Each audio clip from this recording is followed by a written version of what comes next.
اللهم صل وسلم وبارك على سيدنا محمد أفضل الخلق وعلى آله وأصحابه أجمعين.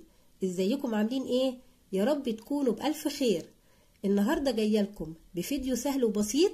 هعمل معاكم ان شاء الله جيلي بالموز. مفيش حد طبعا ما بيحبوش.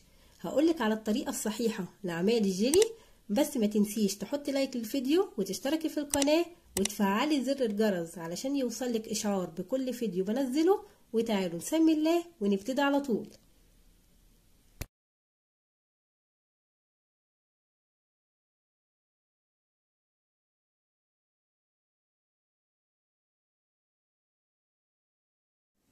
معايا هنا 2 باكو جيلي بنكهة الفراولة وموز.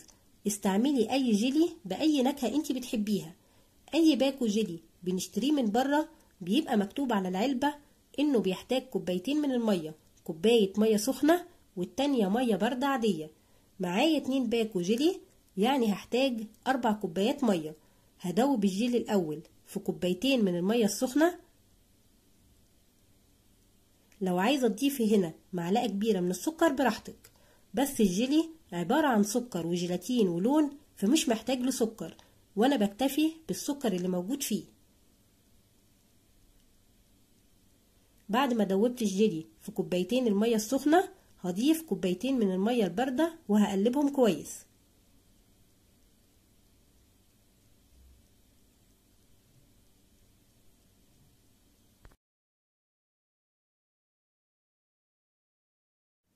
وانا حطيت الجيلي في دورق علشان يسهل عليا وانا بصبه في الكوبايات.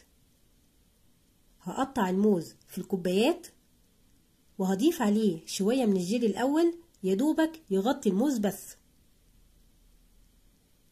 لاني لو حطيت الجيلي على طول على الموز هيرتفع لفوق وهيبقى باين من الجيلي واكيد هيسود ومش هيبقى شكله حلو خالص.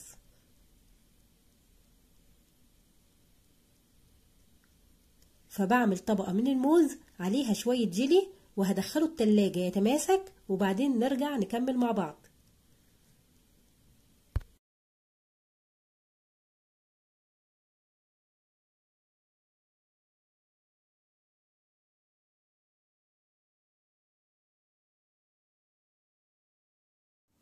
بعد ما الطبقة الأولى اتمسكت هقطع موز تاني وهغطيه بشوية من الجيلي وهدخله التلاجة مرة تانية.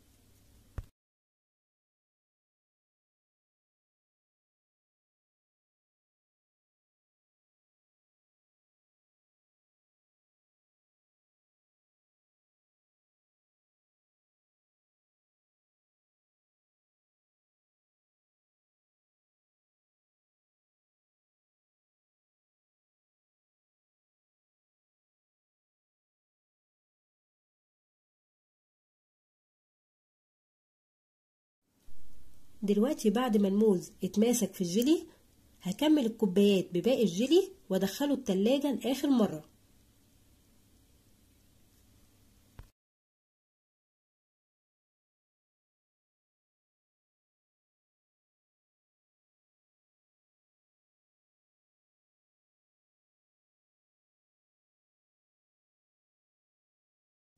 شايفين شكله في النهاية ما شاء الله، والموز مالي الكوباية مش مرتفع على الوش ومتماسك في الجيلي حلو جدا وسهل وبسيط ومفيش حد ما بيحبوش.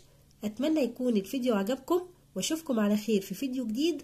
استودعكم الله الذي لا تضيع ودائعه، والسلام عليكم.